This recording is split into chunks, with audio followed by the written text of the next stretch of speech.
But one of my best clients ever called me out of the blue. I get a phone call and this guy was like, I have 17 condos that I want to sell. And I did a little research on you and I think that you're the guy. And I was like, all right. He was like, here are the addresses. Thank God I wasn't wearing shorts. He was like, here are the addresses. Look them up. Give me what you think. And we'll talk about putting a plan together. So I immediately went and looked up the addresses. They're right in my backyard, like literally right around the corner from where I lived. And all of them were like 30-year-old condos that have been rented out for the last 30 years. And so I knew immediately that this guy would be able to make way more money on his return on investment if he were to fix them up. But he was in California. I was on the island. And so I figured I was going to have to figure it out for him, find the contractors to do it. And so I went through and interviewed like 10 different contractors for these projects.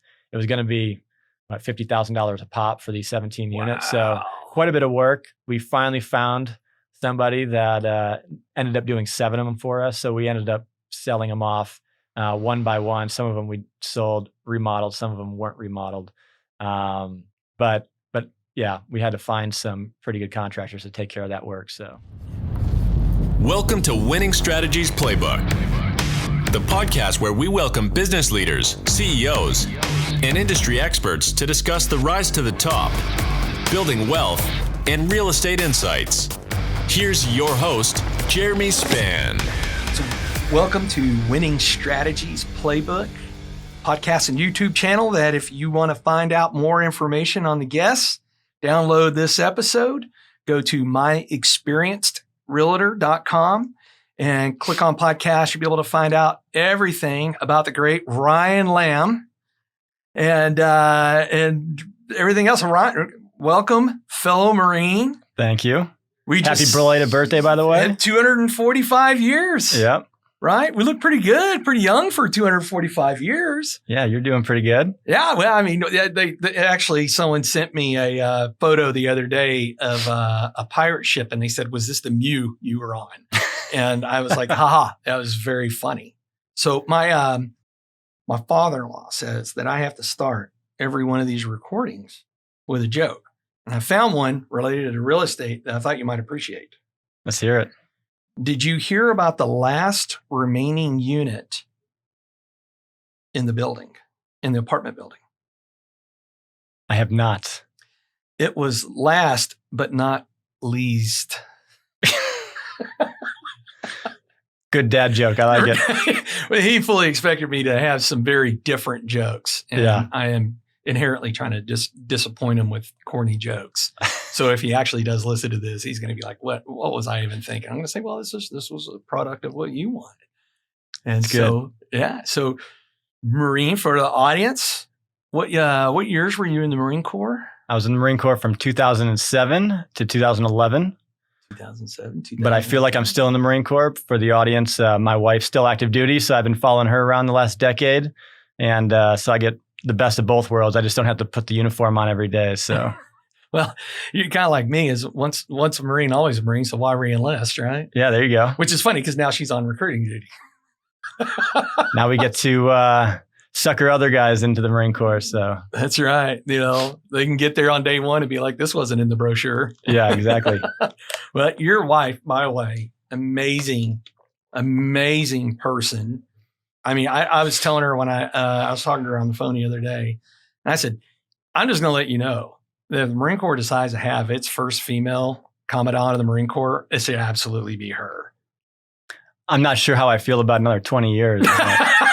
But no, I think she could definitely do it. And if the Marine Corps wanted a female commandant, which I'm sure they will at some point, she would definitely be qualified. So Yeah, she's and she was prior enlisted Yep. too in the Navy. Yep.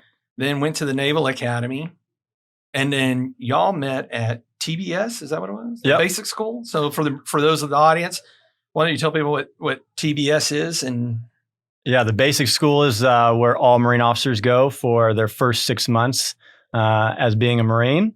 And we learn how to be a basic infantry rifle platoon commander, regardless of what your MOS is going to be. So it's the one place that no Marine officer wants to be at. But in hindsight, it was like the coolest school in the world because For myself, somebody who was a communications officer, we deal with radios and computers, kind of geek out a little bit in the Marine Corps.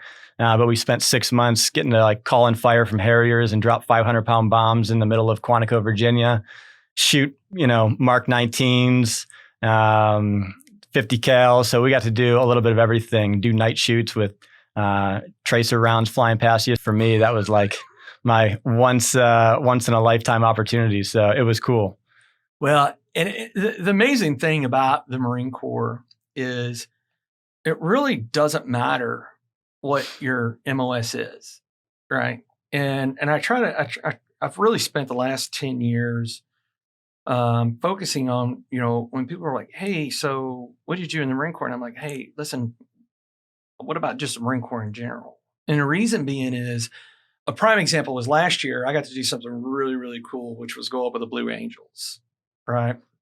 And the following weekend, I was the guest of honor and speaker at a Marine Corps birthday ball for the local F-18 group. So I got to relate being able to go up in an F-18 and be able to be their guest speaker. And it was really funny because as I was going through and describing it, I said, this is why all jobs matter in the military, is you would think that once we were up in the air, that pilot was the most important figure in my life at that moment.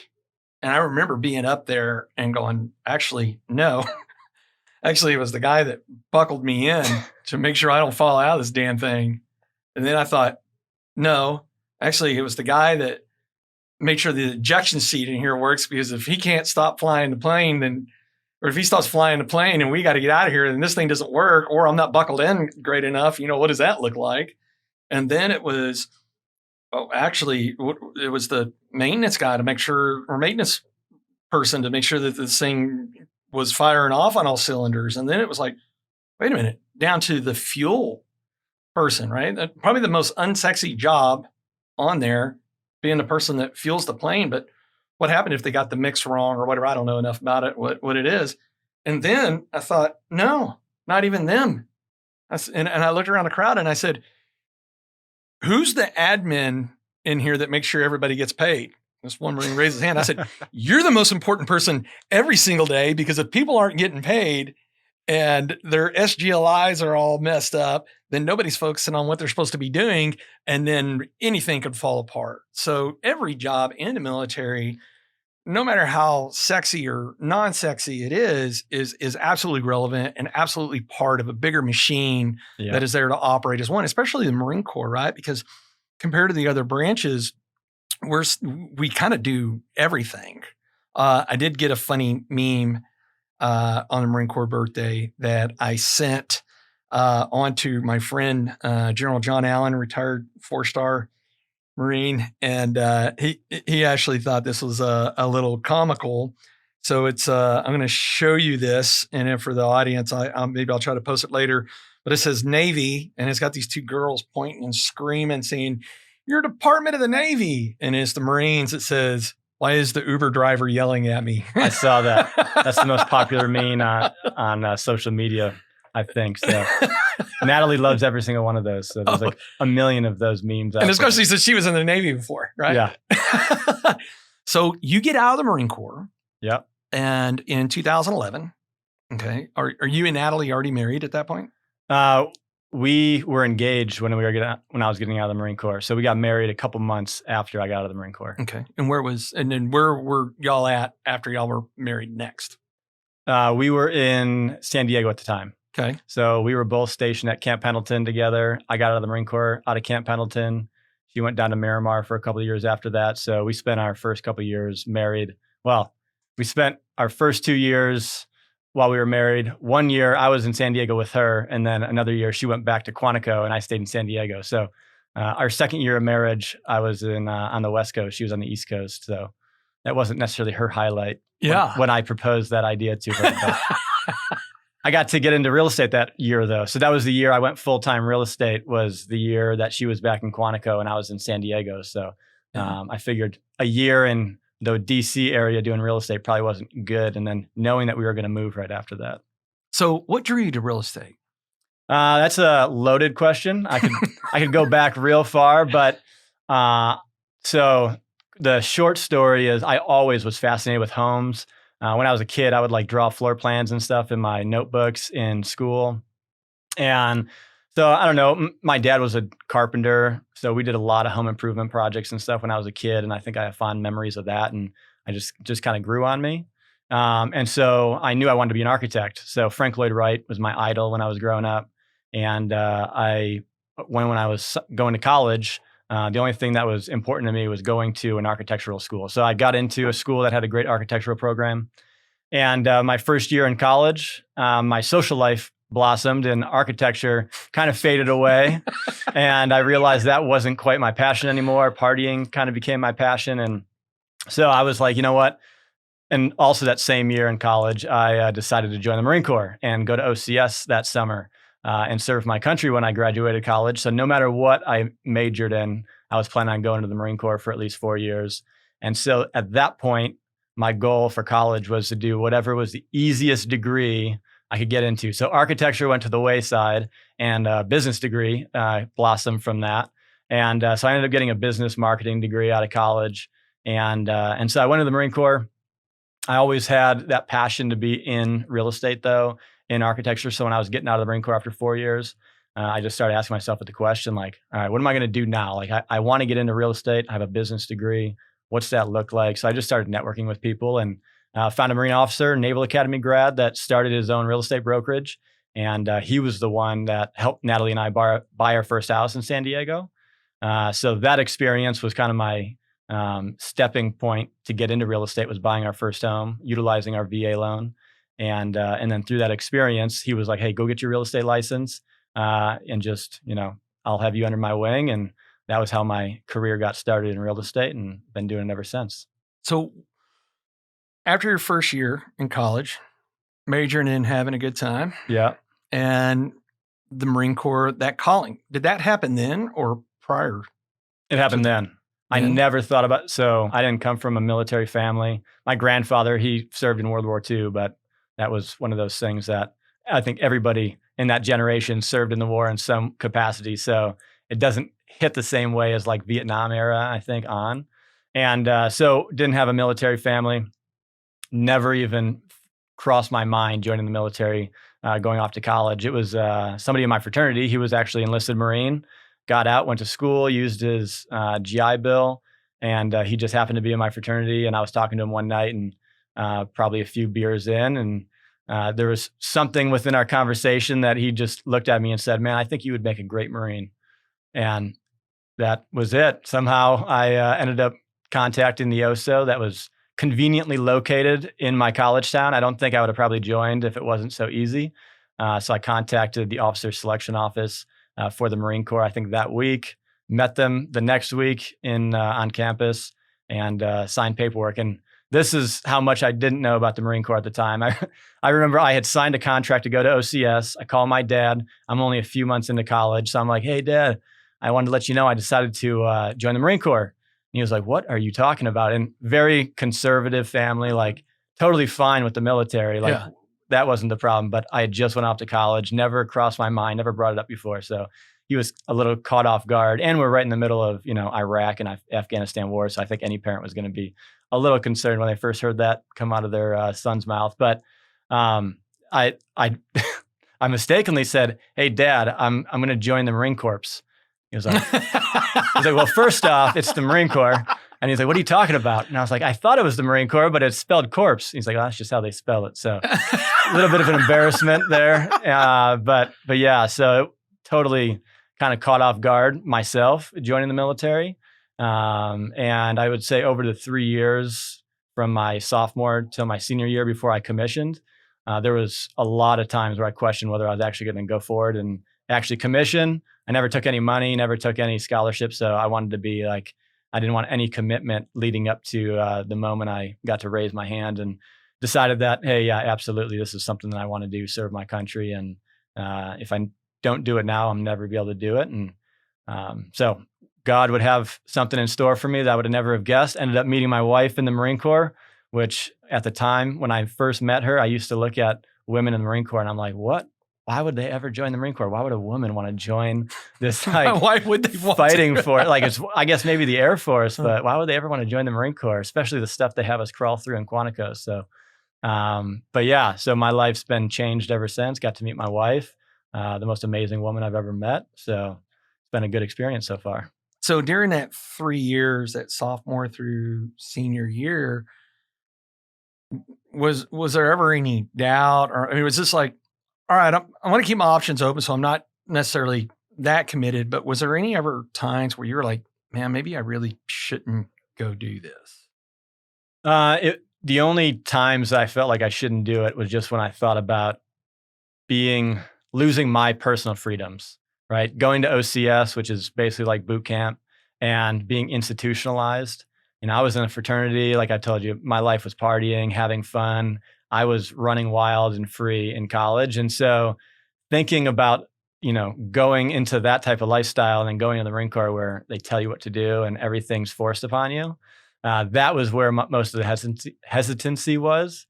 But I knew that serving my country was greater than my personal freedom. And so at the end of the day, I made the decision that was a higher calling than just losing some of my personal freedom. So then you get to TBS. Was it everything you expected and more, or would completely not expected, or?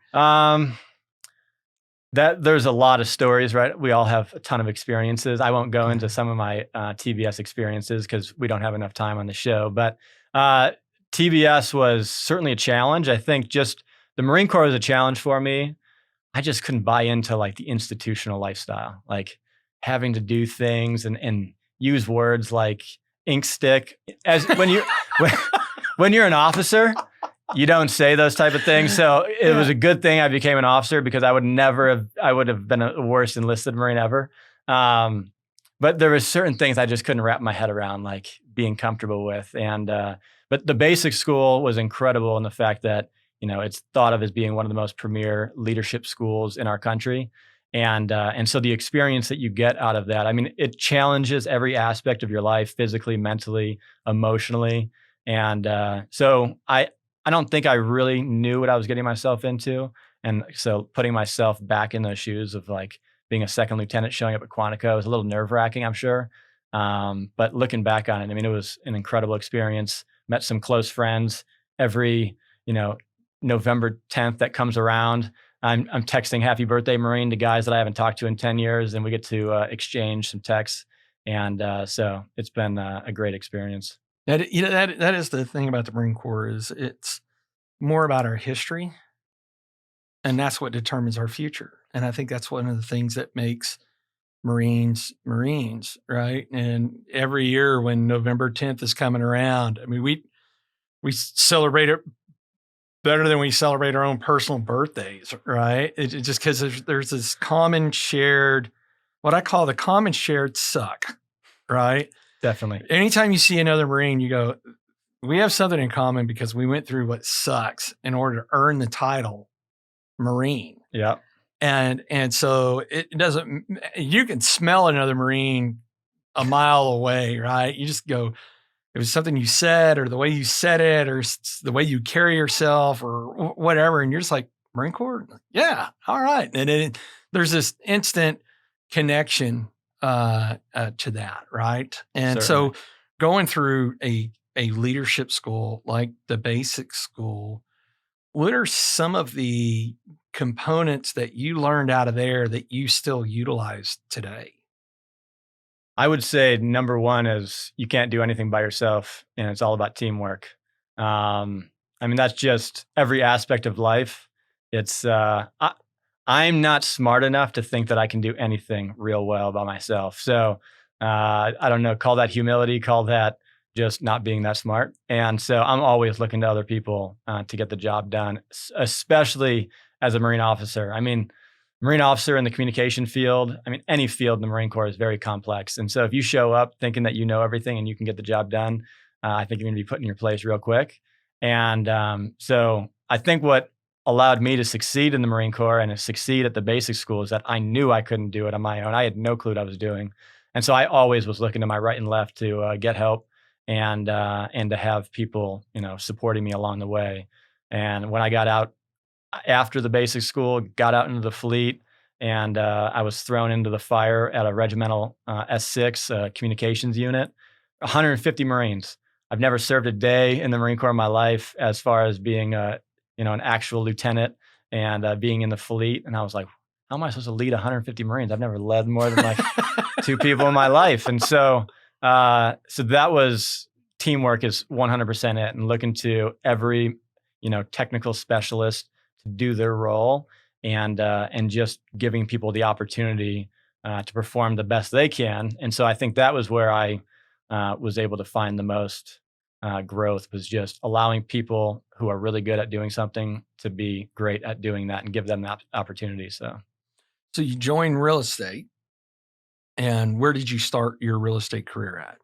So it was at Naval Academy grad, Marine officer, who was my first mentor. Incredible mentor. I mean, obviously Marine officer, Naval Academy grad. So he had a ton going for him, and he just took me under his wing. He was running a team in San Diego. We were focused on military veterans and active duty. And so San Diego is a great place to do that. Huge military community.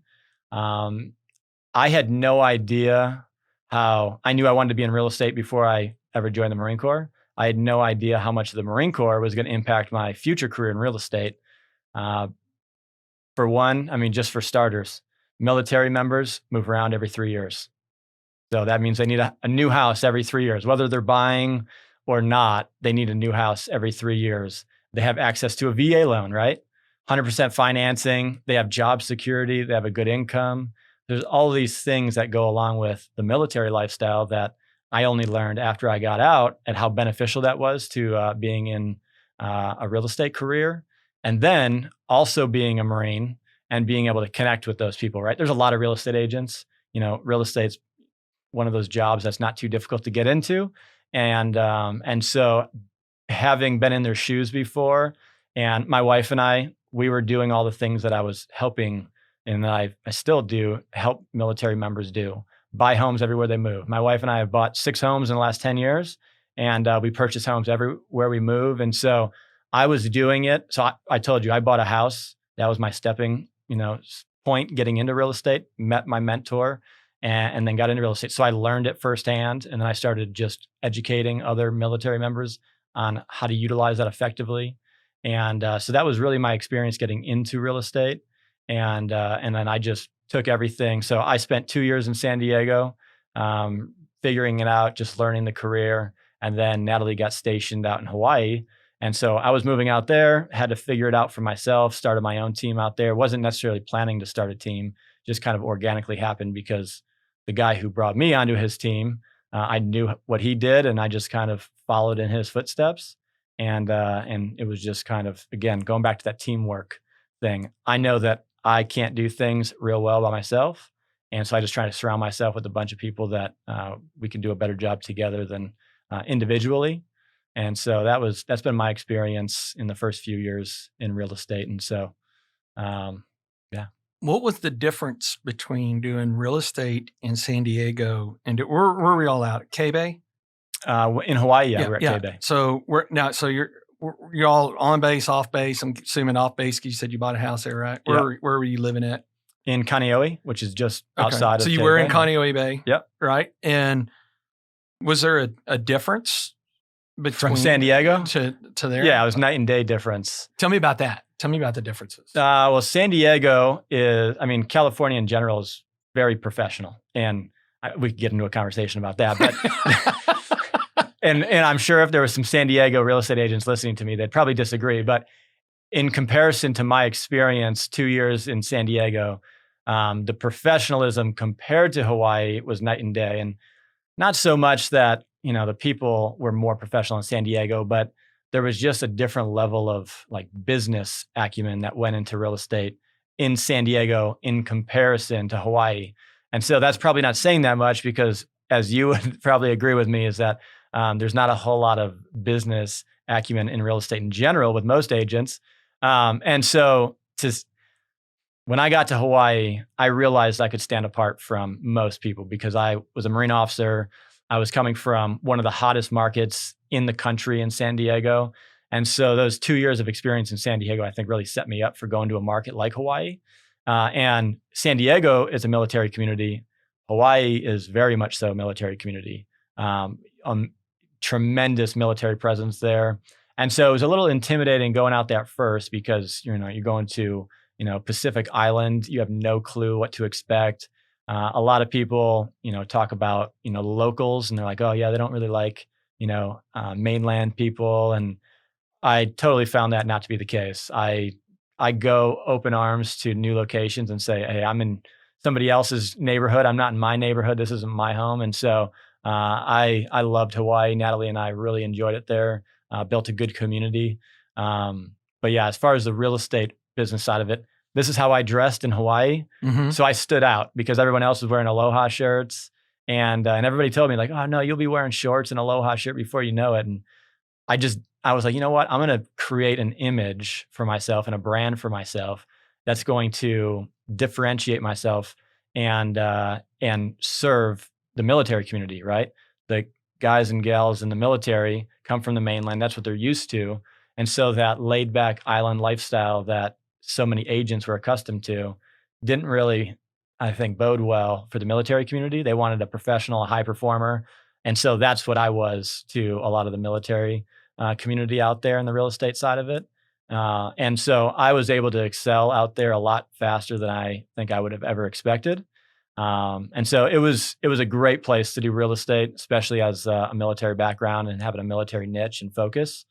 Kind of wish I could go back there sometimes because it just seemed easier out there. But all in all, the business was kind of similar to Texas as far as just the contracts and the way it was set up with escrow. Texas has been a little bit more of a learning experience for me than We'll California and Hawaii. Yeah, but so yeah, that was my experience from the onset. So when you're doing real estate in Hawaii, what percentage of your clients were military related? Initially, probably 75 to 80%. Okay. My wife and her connections and her command ended up being some of the best referral clients I had. So she was at 1st Radio Battalion out on K-Bay. And it took me about 6 months to get my feet underneath me. So when we moved out there, I figured, it's going to take me a while to get my feet underneath me. And so we're going to buy a fixer-upper. So we bought a fixer-upper out in Hawaii. And so I spent the first 6 months really focused on building my brand. And it was the first time I was doing real estate on my own without having the support of a team. So it was kind of a learning experience. And I figured I'd use that 6 months, and I was kind of patient. I think that probably helped as well. And so spent 6 months fixing up our house from top to bottom, 3-story townhome, and met a lot of contractors. And so that was another thing I enjoyed, was helping military buy a fixer-upper, put some sweat equity into it. A lot of military folks, they want to do that. And that was something that interested them. So I wanted to have that experience because San Diego, the house that we bought was a 2007, and this was back in 2011 when we bought it. So it was only 4 years old. So it was a new construction. We didn't have to do anything to it. And so I didn't really have that experience fixing something up. And I wanted to have that so I could pass that on to my clients, build up contractor base, build up, where do you buy things on the island? Because you don't have the same logistics on Oahu as you do in California.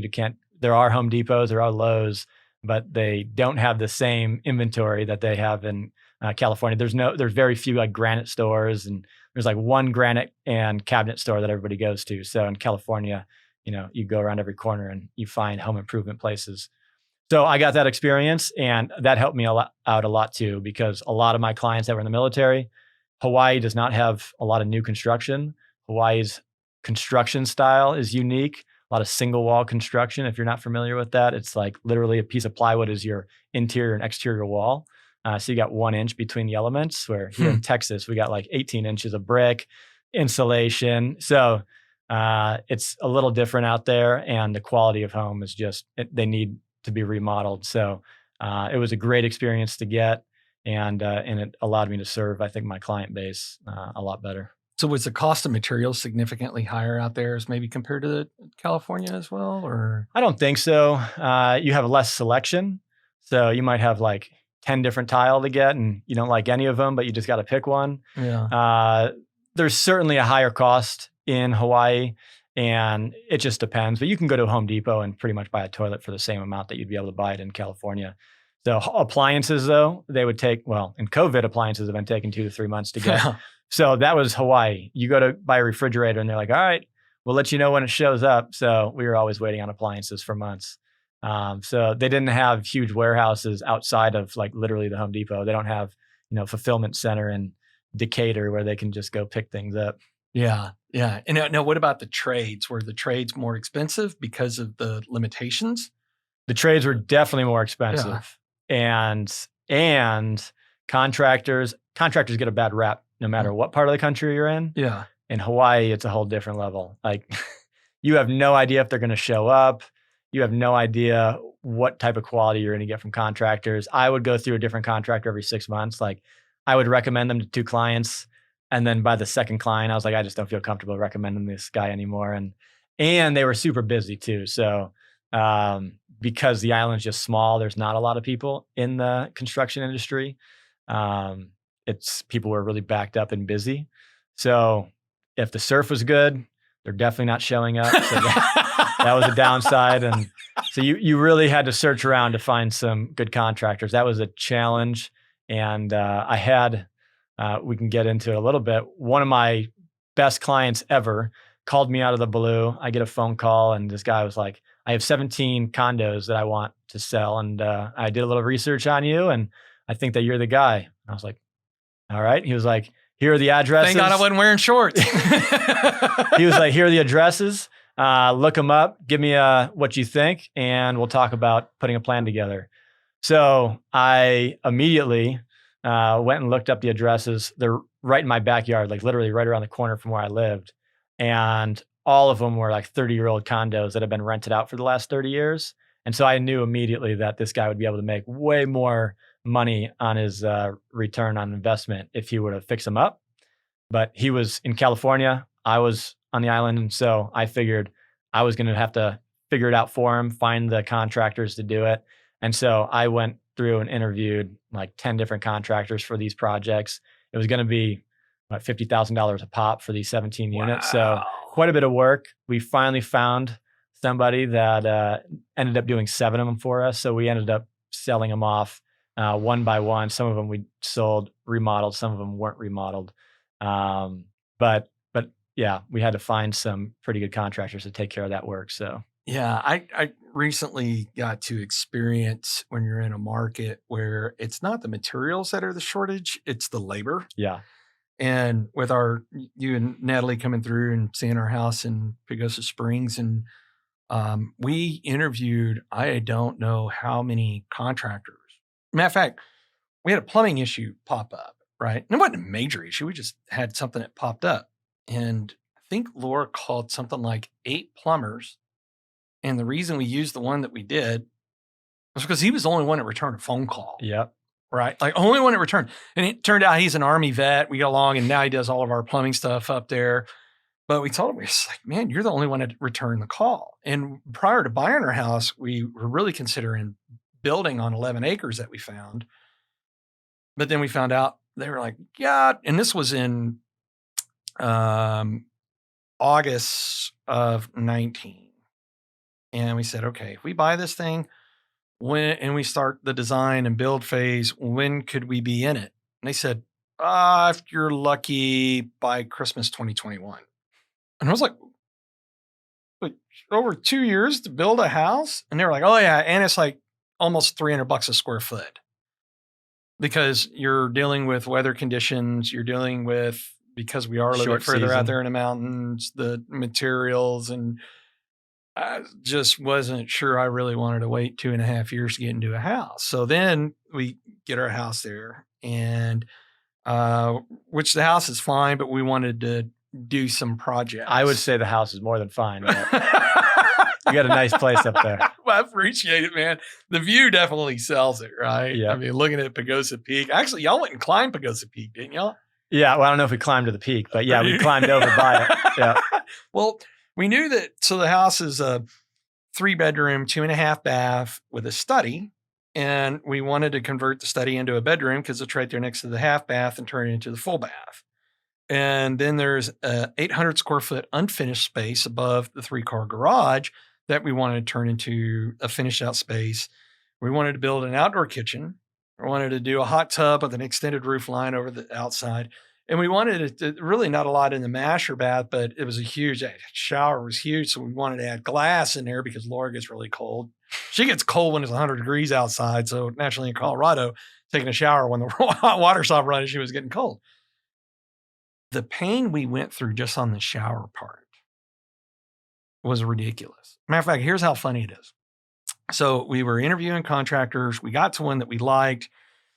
Then when he was going to do it, he said, you know what? I don't want to do the project. I don't want to do remodels anymore. I just want to build. Let me refer this other guy. The other guy shows up, nice enough guy. And it took us 8 weeks to get some glass put in the shower. And he really didn't even do anything. He was like, well, I'm going to send a glass guy. I'm going to send a paint guy. I'm going to send a tile guy. And it took 8 weeks to do all that. And it was funny. I was asking Laura the other day, I was like, you know, we never even heard from him through the process. Like the glass guy would call us and then the tile guy and so forth. And I finally asked her, I said, has he sent us a bill?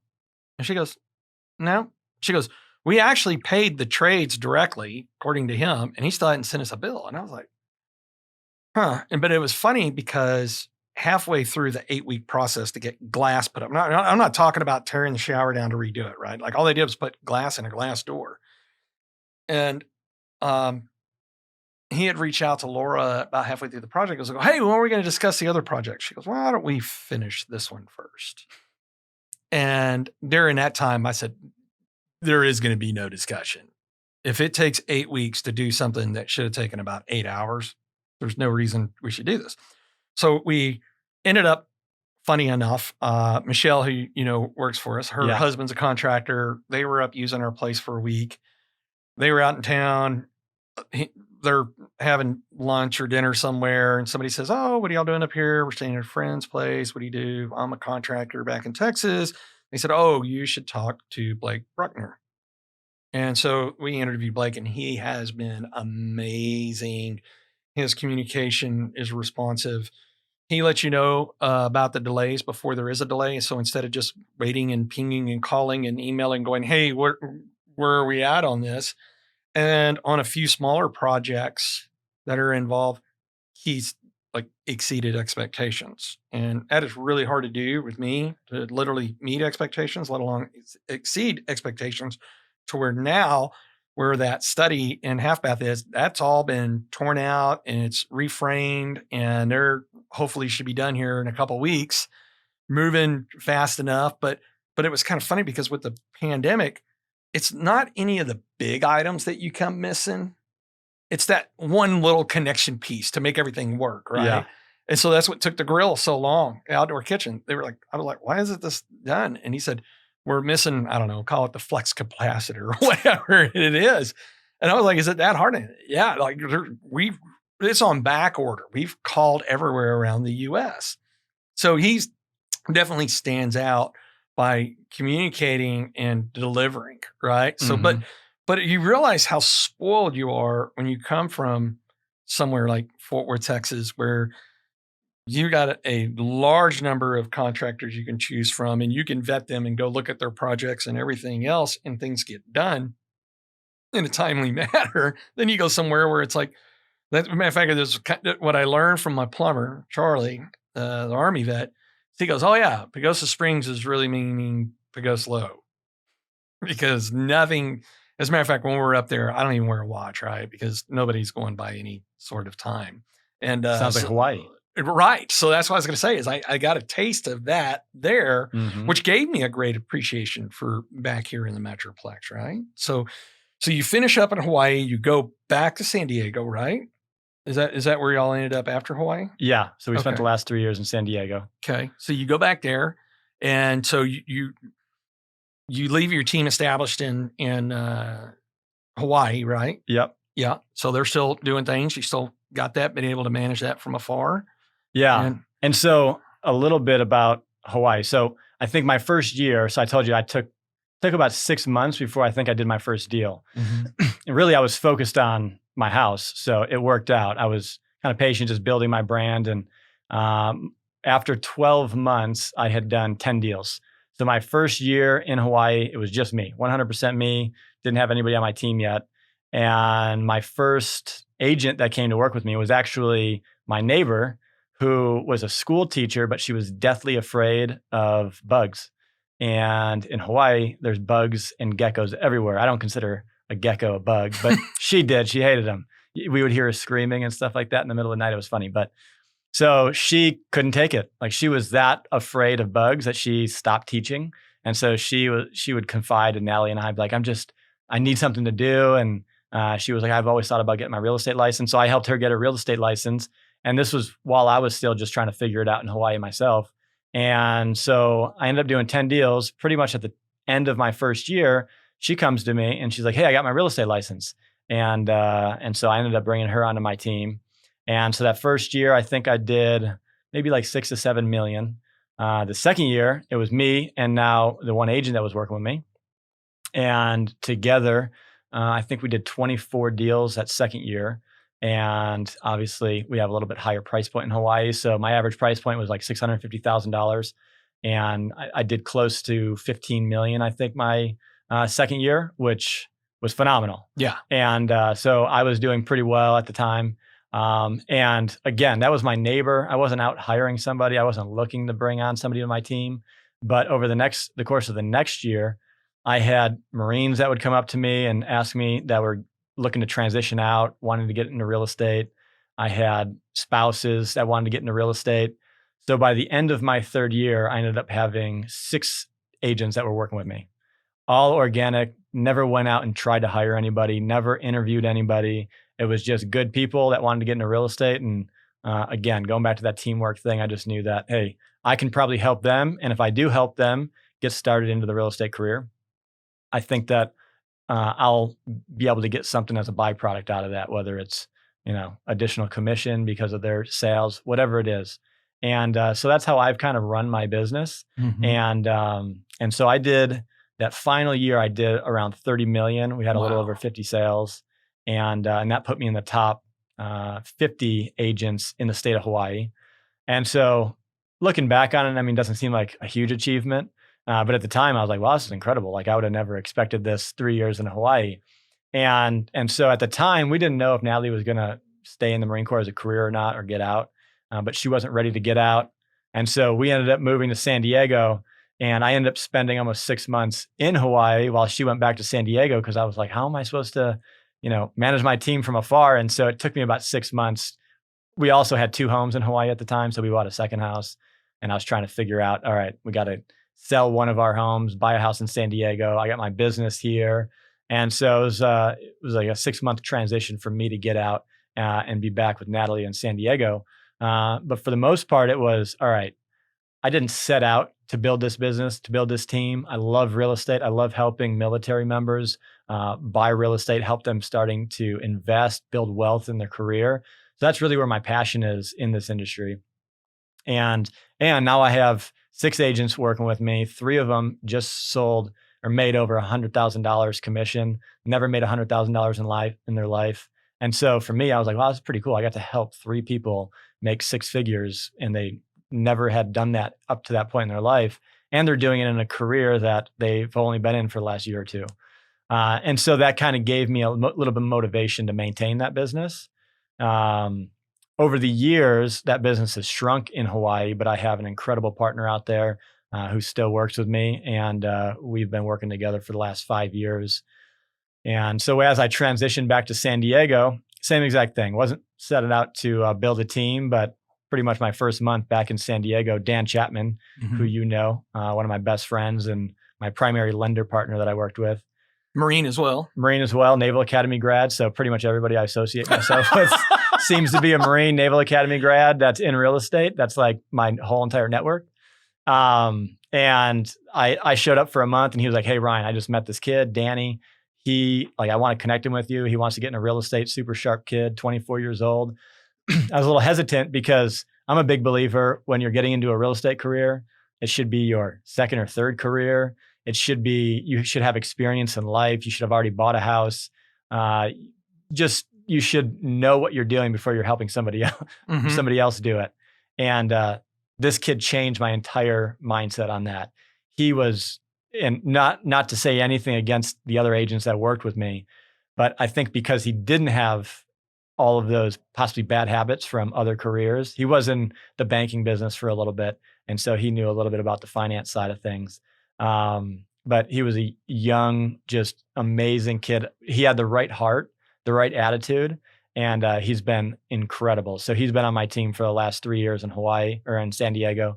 And so again, I wasn't looking to hire anybody, but I brought him on, and he's been a phenomenal addition to the team. And he's currently the one who took over the team in San Diego when I left. So I get a couple great partners in 2 amazing places around the country that I get to do business with still, and still get to help clients in Hawaii and San Diego. And now I'm getting my feet underneath me here in Texas. So what was it like using the VA loan product in San Diego? So there's certain challenges that come with it, right? As you know, a lot of agents look at it that there's going to be complications. And that was certainly when I first got into real estate in 2013, there was a lot of challenges getting VA offers accepted. That has shifted, I think. In San Diego, right now in San Diego, VA offers are phenomenal. I don't think they have the same challenges that they used to. Most agents in San Diego are very well versed and educated. The appraisal process has changed, I think, a little bit over time. I think that VA appraisals used to be more challenging before I got into the business. I've had more conventional loan problems than I had VA loan problems personally. So that's my own experience. And so I just had to learn how to sell the VA product to the other agent. So if I'm working with a buyer and trying to get their VA offer accepted, I had to, over a couple of years, learn how to sell that to the other agent, letting him know my experience, letting him know that is my niche and like, this is all I do. And here's my track record. I've sold this many homes. I've never had one VA offer fall out. I've never had an issue that wasn't, that was something major that caused the transaction to get canceled. So that was my experience, but there's certainly a mindset out there with a lot of agents that VA can be a more challenging product or that it's going to cost the seller more. I just got finished doing all of my Texas broker license classwork, and they literally teach that. Like there was a part of the VA loan, like this, it's going to be more expensive for the seller. And I was like, I need to call this person who put this education together because that's not true, right? Like there are definitely VA non-allowables that a VA buyer cannot pay for, certain closing costs. But a lot of those closing costs, one, it's, there's a certain percentage that it has to go above before they can't pay certain things. The only thing they absolutely can't pay for is a termite report, but you can get termite reports for free or at the, most $100. Agents are willing to pay those. There's a million different ways to get that negotiated, and that's not much of a cost. So they teach it almost like there's hidden costs associated to a seller with a VA loan, which is absolutely not true. And I love educating agents on that because it is a great loan product.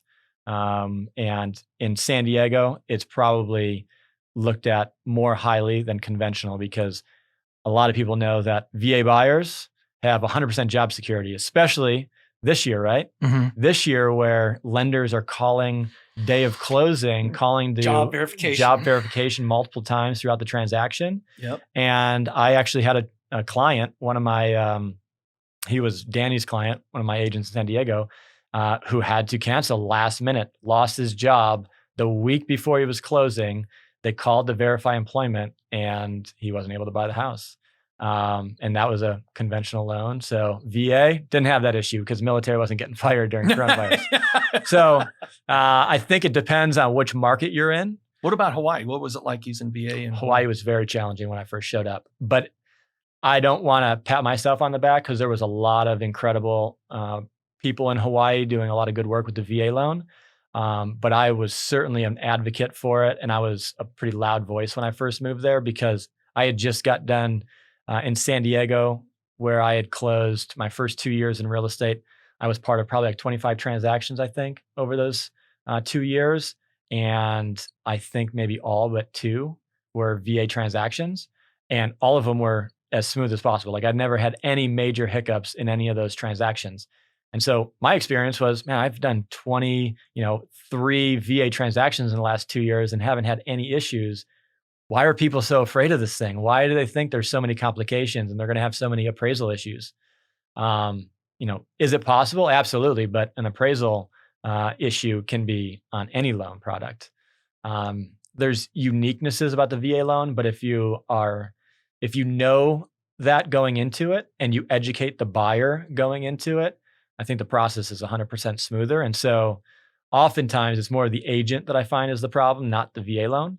The agent doesn't know how to prep the buyer, doesn't know how to connect them with a good lender, right? If you don't have a good lender who's versed on VA, they're going to have issues with it potentially. If they don't have,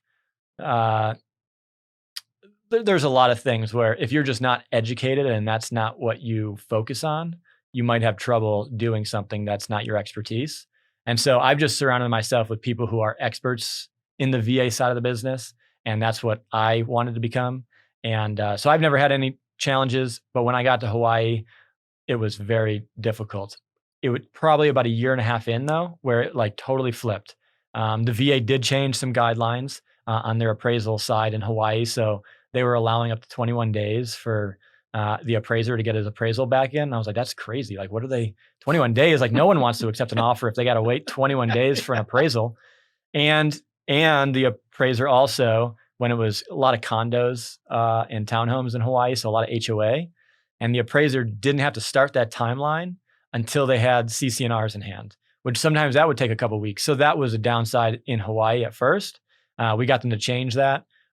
We got a little bit of foot in the door with the regional office with the VA while we were out in Hawaii. And be like, you need to talk to your licensed appraisers and tell them that's not acceptable. Like, it's a disservice to these VA buyers because people do not want to work with VA offers because you're doing these certain things. Out there in Hawaii, though, the standard closing timeline was like 60 days. Oh, wow. And so my first experience, I was coming from San Diego where we could easily close in 21 days. And so I go out to Hawaii, and when I'm buying my first house and interviewing lenders for myself personally, I'm like, so what is your standard closing timeline? Everybody would tell me, 45 to 60 days. VA, probably 60 days minimum. I was like, tell me why. Yeah. And they're like, well, it just takes longer out here in Hawaii. I'm like, tell me why. What is so different about the whole process in Hawaii that it takes so long? And no one had a good answer. They would tell you exactly what I just mentioned about the appraisal side of it. But other than that, it was just people being lazy and being okay with that being the tradition and customary and being the norm. And so my transaction, I found a lender that said, I can do it as fast as you want, Ryan. He's like, you obviously know what you're doing. If you can get me all the documentation and I can get you underwritten approved before you get into the contract, I'll close this as fast as you possibly can make it go. Talk about a differentiator. So we closed in 17 days.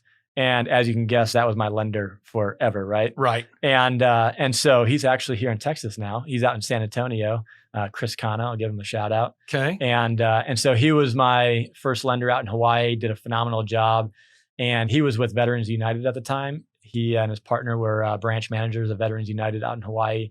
And those guys were doing an amazing job at educating Hawaii, both on the military side, educating them on the power of the VA loan, and then also educating agents on the power of the VA loan and how to work with it. So they were kind of able to marry up that side of the business, the military VA side of the business in Hawaii. And I think I just happened to show up right when they were really starting to get a lot of education out there. And they were doing weekly seminars with military members, whether it was VA, active duty, veterans, you name it. They were trying to educate them on the process. And they were also doing the MRP certification education for the state of Hawaii. So they were also educating a lot of agents. So thankfully, it changed while I was out there because as a military member myself, my wife and I both have access to the VA loan, and knowing how powerful it is and knowing how good it is, I don't know why it had the bad reputation it did for certain people. It was good to see that kind of get changed and reversed.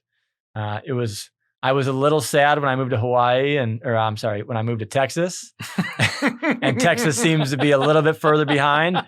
With that being said, the current market that we're in just how competitive it is across the country. I mean, historically low interest rates, historically low inventory across the country. That makes VA challenging for certain reasons because a lot of VA buyers are coming in with no money down. And it's not so much the VA, it's the no money down. That's what scares people away, right? So people want cash. People want as much cash as possible, even though it really doesn't change anything. If you can have a lender that closes in 20 days, whether it's VA or 50% down conventional, who cares?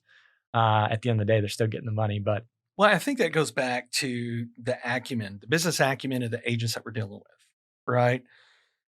So we do a lot of military, a lot of Marine families move in here for the base, recruiting, so forth. And man, we hate being, I like to manage expectations for people that are coming, which means sometimes saying some unpopular things. And those unpopular things being that, hey, just so you know, here's what's going on in the market space. There is no inventory. You're going to overpay for a house, but the good news is you're going to overpay even more 2 years from now. Yep. Because there is no inventory, right? This is market driven. VA is going to be seen as not the strongest in the view of the sellers for you as a buyer, that unless the person who's selling is also a military member, that chances are even your letter that you write, and I always recommend write a personal letter to the seller, mainly because you're hoping to make that emotional connection for them to see like, hey, look, I'm using a loan product. It's actually a great loan product, but the agents haven't been educated enough, or maybe had a bad experience, which when you think of a large portion of agents only doing a handful of deals in an entire year, if they did 5 deals and one was bad and it was a VA, that's their experience. 20% of their experience was bad, right? 20% of their sales experience was bad and 100% of it was only a VA loan. Yep. And so those are, or hearing the misinformation, like you studying for this broke exam, like what is all this information out there to say it? So what we've done recently is Laura has been reaching out to the military family saying, what could we have done better? Because we always wanted to, what could we have done better? And all of them just said, man, it was really just kind of heartbreaking to hear that, hey, if it's possible, use conventional, not VA when you come out here. Because if it's a house that's competitive. Now, if it's a house that's been on the market for 90 days, I wouldn't worry about it too much. But if you find something that you really like, guess what? So do 20 other people. Right. And you got to experience that on one of them that we put the offer in on, right? Yeah. Where even on that particular, I'll never forget, on that particular house, I was like, look, I get it, man. This house listed at $415, I think is overpriced by 15 grand. But with that said, You're talking about the one in Hearst? Yeah. Still going to go with multiple offers and so forth. And I'll let you choose whether or not you want to say what we offered on the house that we still didn't even win it. Didn't we go to 500? Yeah, we went to 500. Yeah. So basically, listed at 415, really should have traded for 400, put in an offer, $100,000 more, which is a trade for it. We didn't even win. We didn't even win it. And it was like, and we weren't even doing VA offer on it. That was with conventional, whole 9 yards, wave and appraisal. So trying to explain that to folks that are coming from markets that aren't as aggressive is going, look, if you really, really, really like the house, there is a line of people that really, really like the house too. And if you're using VA, depending on the level of experience of the agent, we may consider doing conventional because if you want this house, right? To that point though, I mean, especially over the last 6 months, doesn't matter what loan product you have. If 20 offers are coming in, which has been the norm in San Diego, 20 plus offers on the majority of the homes that we've been putting offers in on over the last 6 months since the coronavirus thing all broke out, and 19 people have to lose, right? And so, the percentage of your buyer getting it, if they're not all cash, again, I still don't understand why cash is king all the time, unless they're removing all their contingencies and everything else. And Certain agents just, I The don't know, check they you feel more get at the comfortable closing about it. table, who cares how that check is written, right? I've seen cash deals fall out because they have all the options, right? They're in the upper hand typically. And so they'll put in an offer.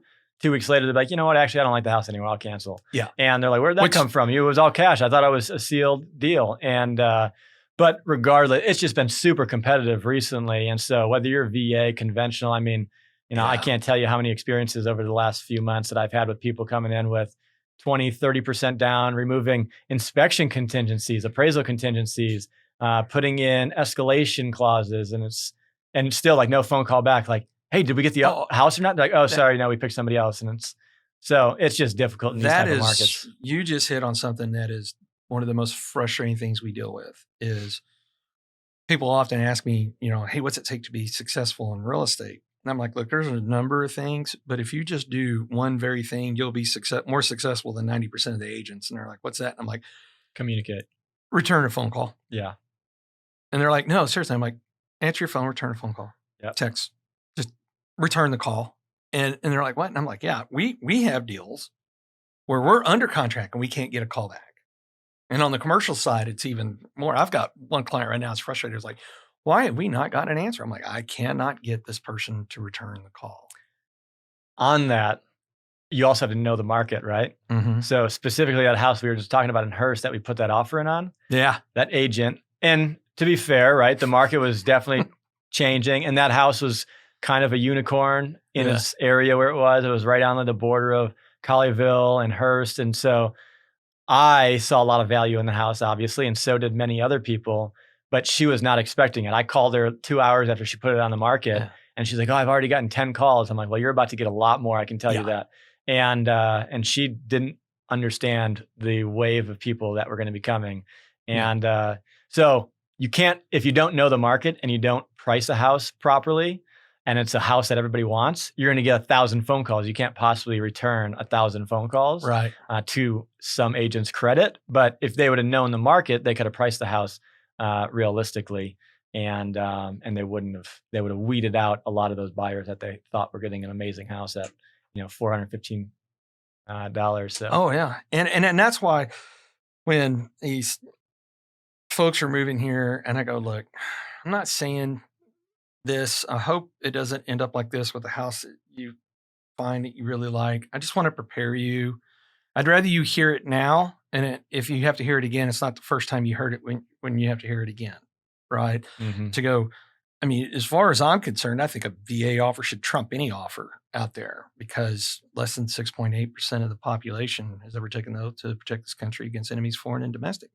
And if you're going to use a product, that should be utilized, right? And but the reality is the reality of things. You mentioned teamwork and team building, and I think there's so much value in it.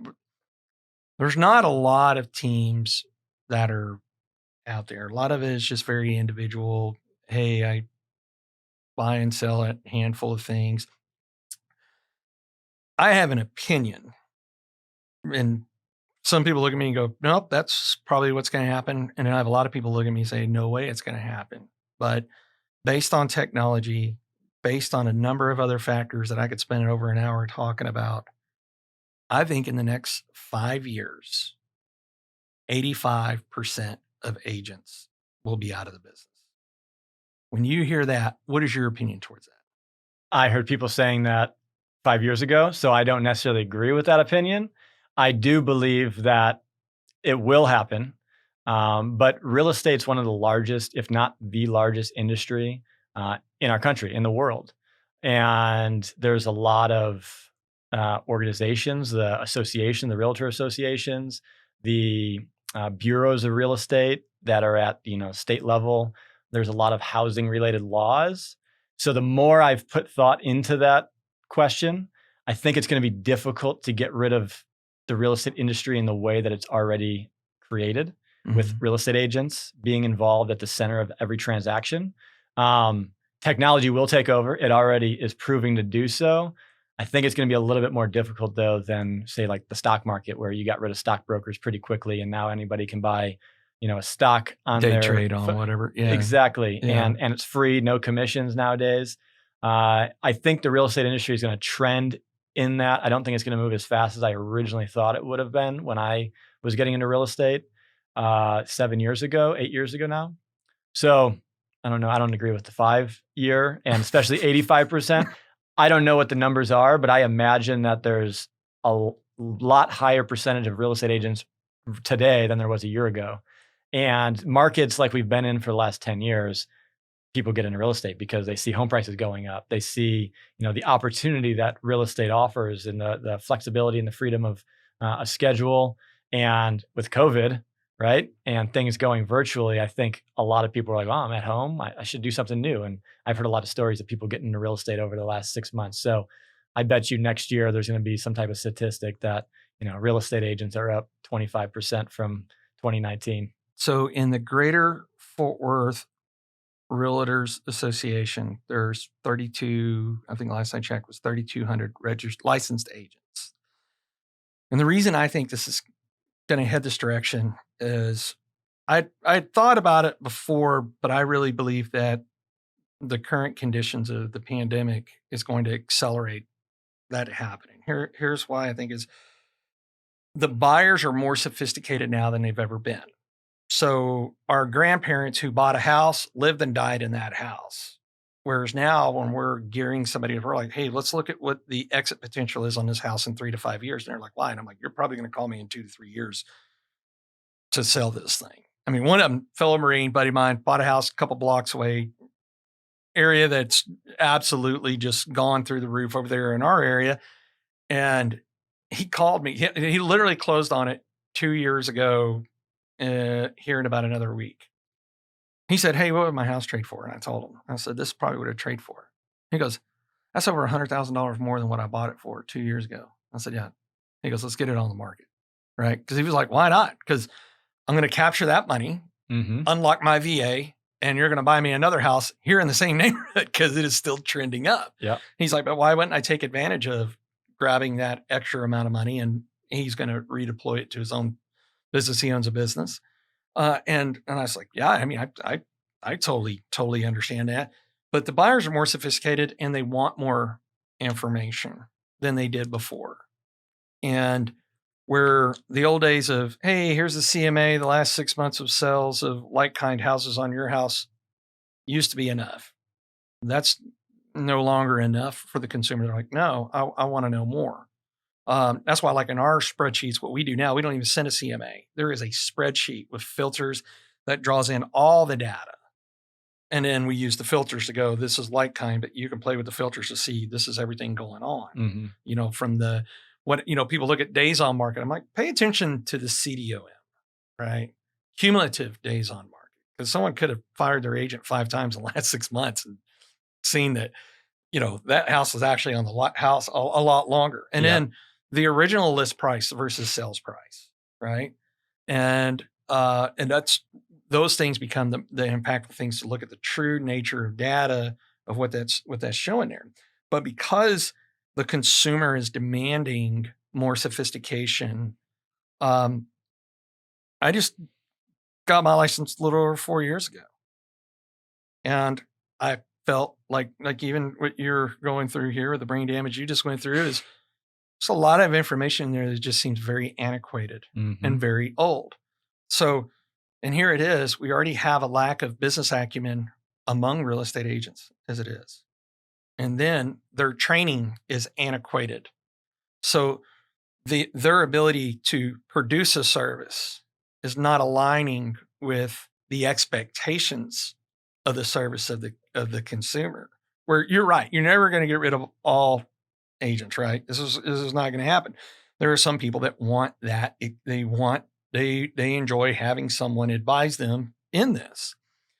But when 9 out of 10 are failing their advisement, sooner or later people are like, why do I use you anyways? You're not telling me anything I can't find out on my own. Yep. And because of this, and and another reason is I believed that the pandemic accelerated this timeline because, and you've heard me, this is not the first time, I'm saying this for the listeners, you've heard me go on this rant for many, many times, is used to you had to have a real estate agent because they were the only ones that had access. And then technology changed that. And then 9/11 happened. Financial markets went into stress. We were like, let's take our shoes off at the airport, go kill some terrorists, and the market bounced back, right? Here was agents' real true time to shine. And they didn't. They didn't to the point of the bubble of 2008 hits, right? And big failures on that, right? People got into it because it was easy to make money. Mm-hmm. And anytime something has a low barrier of entry, very easy to make money, the level of service that gets delivered, that's going to hit a cross in the road at some point that the consumer is going to go, why am I even spending money on this? So then after that, right? So the consumer was using agents and trust was failed again. Then started about 2010 for the last 10 years, market shooting back up. It was yet a third time for the agents to be able to go, look, I'm really in this because I want you to trust me and do this. Now, I'm not saying I'm not saying all people are bad and untrustworthy. I'm just saying when you have a low barrier of entry that doesn't require a lot of acumen to make some pretty good money, but you're not delivering on that expectation. So I felt that in the last 10 years, people were using agents more out of a necessity of time Mm-hmm. or their lack of. And that's the reason they were still using agents until Q2 of the United States, or actually everywhere in the world, Yep. of 2020. And now, what did all of a sudden everybody have that they didn't have before? Time.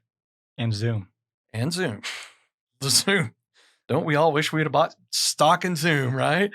So now, and it also, what I think demonstrated too, is technology that is in real estate showed that it wasn't as sophisticated as everybody thought it was. iBuyers were no longer buying houses. Nobody was listing their house because everybody was locked down. So what did technology really provide? It didn't really provide anything. So there was a gap between what technology should be able to do and what it was actually doing.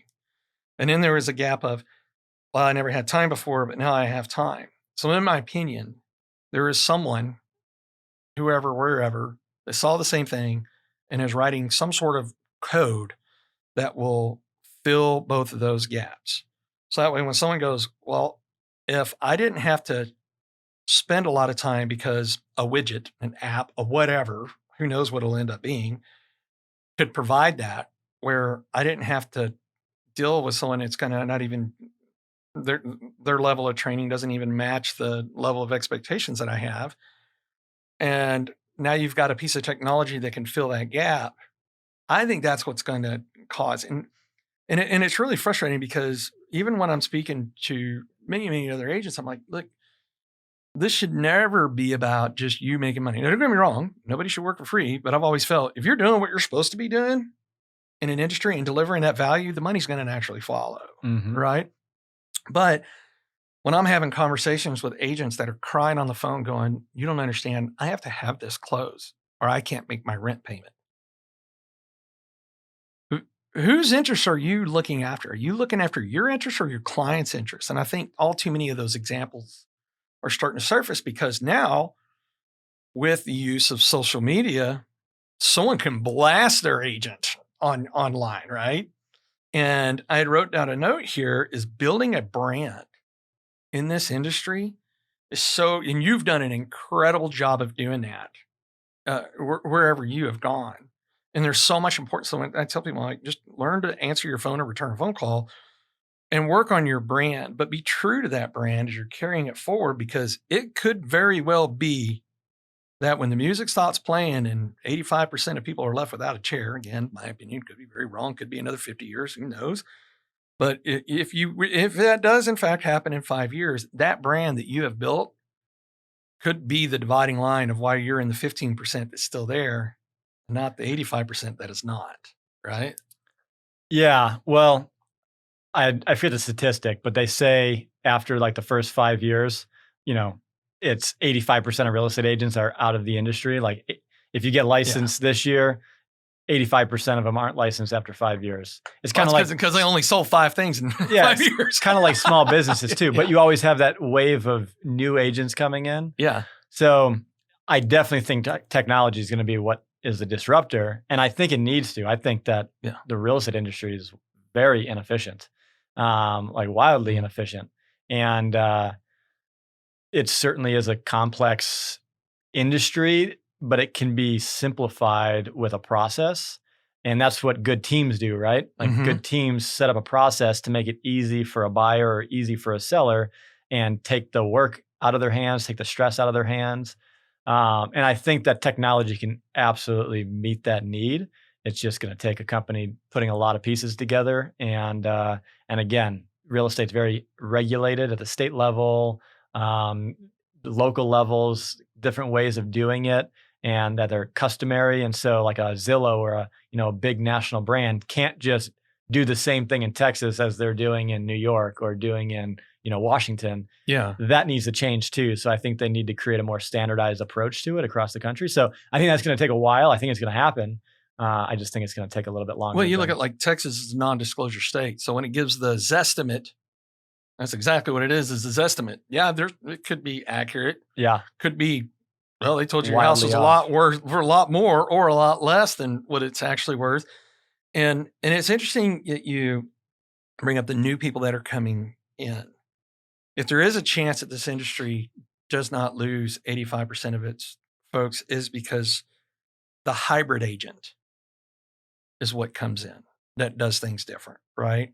But things would have to change because it is, well, I mean, let's face it. I mean, there's a lot of money spent on lobbying, which has kept a lot of power inside the, NAR, National Real Estate and National Association of Realtors and Texas Realtors, all of those things. But even those components of lobbying and what a lobbyist can and can't do, those things could look very different over the next 10 years. And they probably should. Right. And all of a sudden now, if you don't have a voice, what happens to that power that you had before, right? So, when I'm sitting there talking to many of agents and they go, what is your goal with your clients? And I go, well, I mean, I've got a number of goals, but I want to tell you one that'll really blow your mind. And they're like, what? And I was like, my goal is to be able to educate my client to where they know as much as I do, if not more. And they're like, why would you do that? They won't need you. And I'm like, well, one,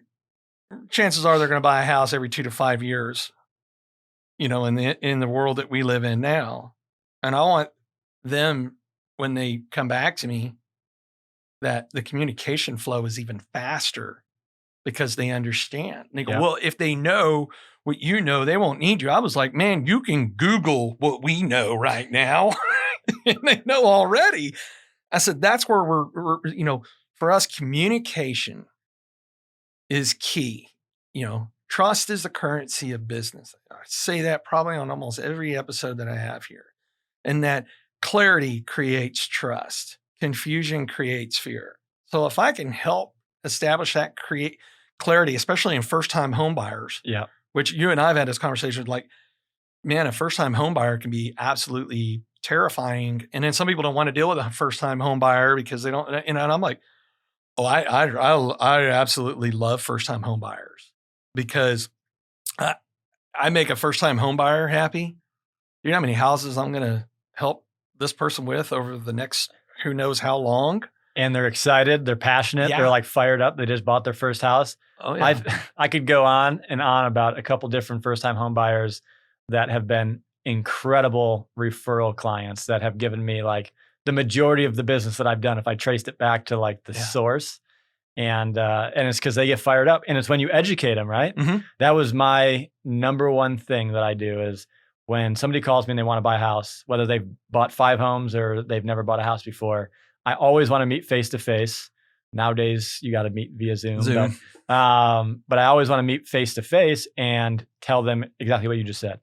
Educate them on everything that I know. Like, 1, to set expectations, and 2, just to make them more educated. Because if they're more educated, it's gonna be a smoother process from start to finish. Because they're gonna know what to expect every step along the way. And if an appraisal comes in low or something comes in with the appraisal, I already prepped them in advance for that. Yeah. So everything along the way, I want them to be educated on it. And then at the end of the transaction, they're like, holy cow, I know so much more about what went on with that process. And my agent, he educated me and Natalie. But I think at the end of, especially if you ask Natalie, at the end of our transaction, we were lost. Now, it was a short sale. It took like 6 months and he was having a baby during that time. And so there was miscommunication that took place. But I remember being at the end of my transaction, like, I'm not really sure that everything that should have been told to us was probably told to us. And so I took it from my experience of buying my first house. And that was why that was my stepping stone into my career, was, okay, I want to use my firsthand experience and knowledge to apply that to educating my clients and put that into my business. And so I always try to think back on that. It's like, what are the things that I wanted to know? And what made me fired up when I learned something? I was like, oh man, this is something I really should have known, or this is what I wasn't told that I wish I would have known. And so one, you just help your clients and have them be in a better situation and everything else. So absolutely. Yeah. And I don't want the listeners to think that like I don't like other agents and I think that they're all bad people and distrustworthy or anything else. It's actually quite the opposite.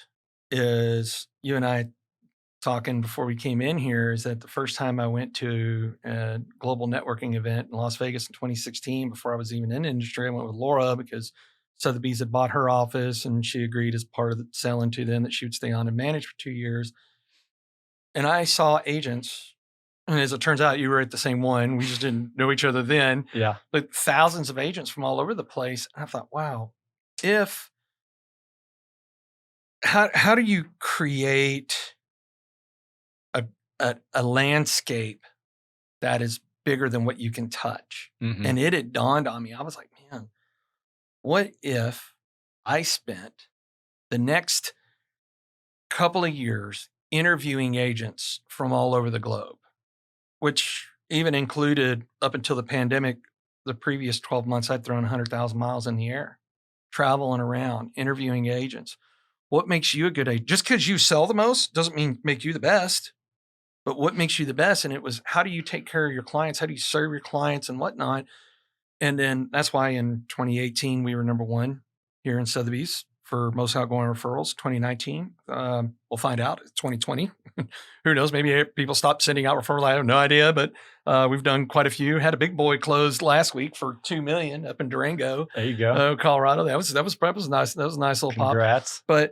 But that's how we expand. And that was the reason I created this podcast, was so that way the listeners are tuning in to hear great success stories, hear great stories like your story, but then realizing, hey, wait a minute, if I want to buy and sell real estate, I can just go to the website, myexperiencerealtor.com, take about 2 seconds to fill out name, phone number, email, and where I'm looking.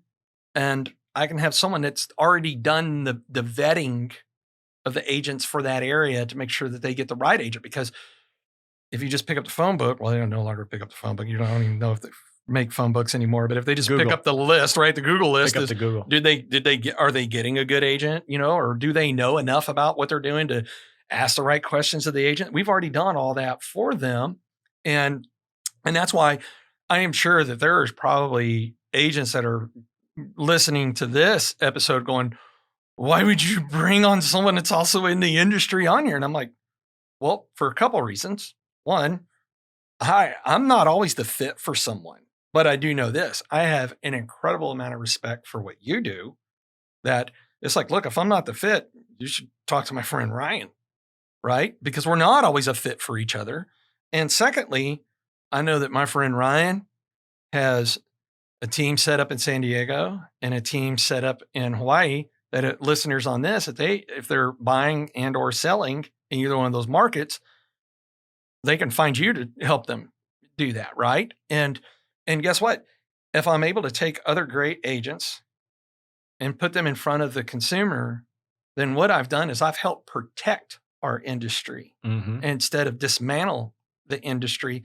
But you can't always talk about how great something is without talking about how great it isn't either. Shortfalls, yeah. Right? The shortfalls. So that was, man, I didn't even, I was like, hey, you want to come do this? And you're like, yeah, what are we going to talk about? I was like, man, trust me, the conversation you will literally look up and an hour has gone by without blinking. So now you're just finished your brokerage exam here, right?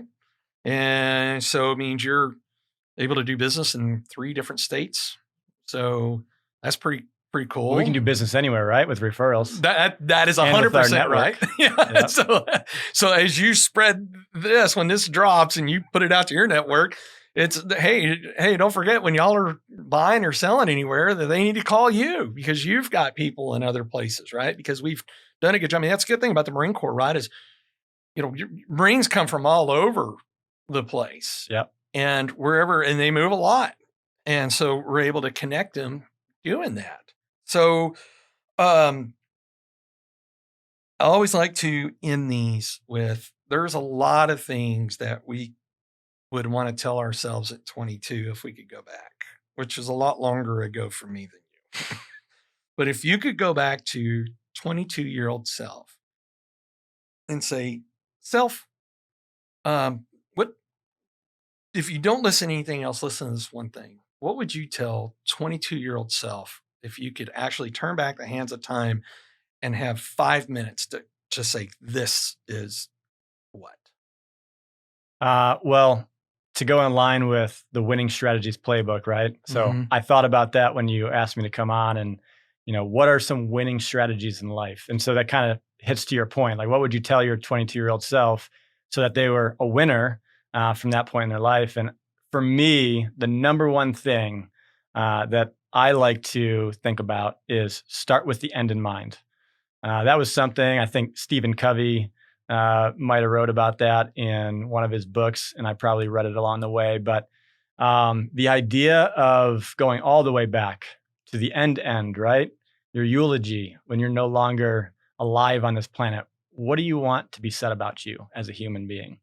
That changed my life, and that would be a whole different podcast for me to come on and talk about that side of stuff in my life. But starting with the end in mind, that idea, and actually, I literally did write my own eulogy years ago when I was going through an exercise with a men's group and trying to figure out what kind of man do we want to be at the end of our lives. And when you're 22 and when you're, just into partying and chasing girls, you're not thinking about the end, right? You're thinking about that moment and, live in the moment. There's certainly a time and a place for that. But when you're thinking about what do I want to do with my business? What do I want to do with my life? What do I want to do with my marriage? What kind of father do I want to be? What kind of spouse do I want to be? Start with the end in mind. Who do you want to be at the end of the day and plan backwards? And so I think all business planning, all life planning should start there because there's a lot of things that I would have avoided when I was younger if I would have thought that way. I probably wouldn't have chased certain things that weren't, worthy of my time. I wouldn't have spent time on things that just weren't edifying. So that would be probably my best advice to my 22-year-old self. Thankfully, I got that advice at some point, right? And but the earlier you can get that, I think the better. And it causes you to ask, why am I doing the things that I do? And put practical steps into place to meet your goals and the real goals. I see so many people chasing goals that I think are probably not what they're really after. They're after something totally different, but they're chasing certain goals because it's the American culture, or it's just the way they were raised, or it's just how they were taught. And if they really thought about who they are, why they're here, and who they want to be at the end of their life, I think things would look a lot different. That is some, man, I have to say is I ask that question at the end of every episode. And I know at some point, one of these answers is going to be the same as someone else's, but we're on a trend where nobody's given the same answer, which is candor from the guests. Now you've got a nonprofit that that you are on the board of. Tell me about that. Yeah, so you'll like it because it's military focused. So it's called Soul Survivor Outdoor. Retired Marine Lieutenant Colonel who started it.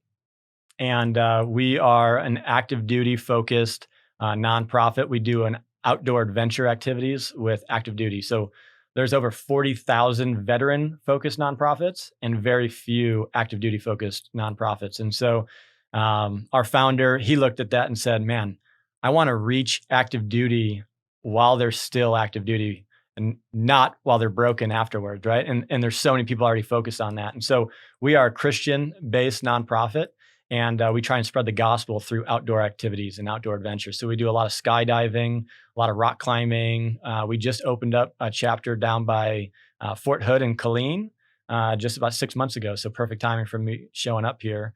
And we've been doing a lot of horseback riding down there. And so it's 100% free to active duty service members.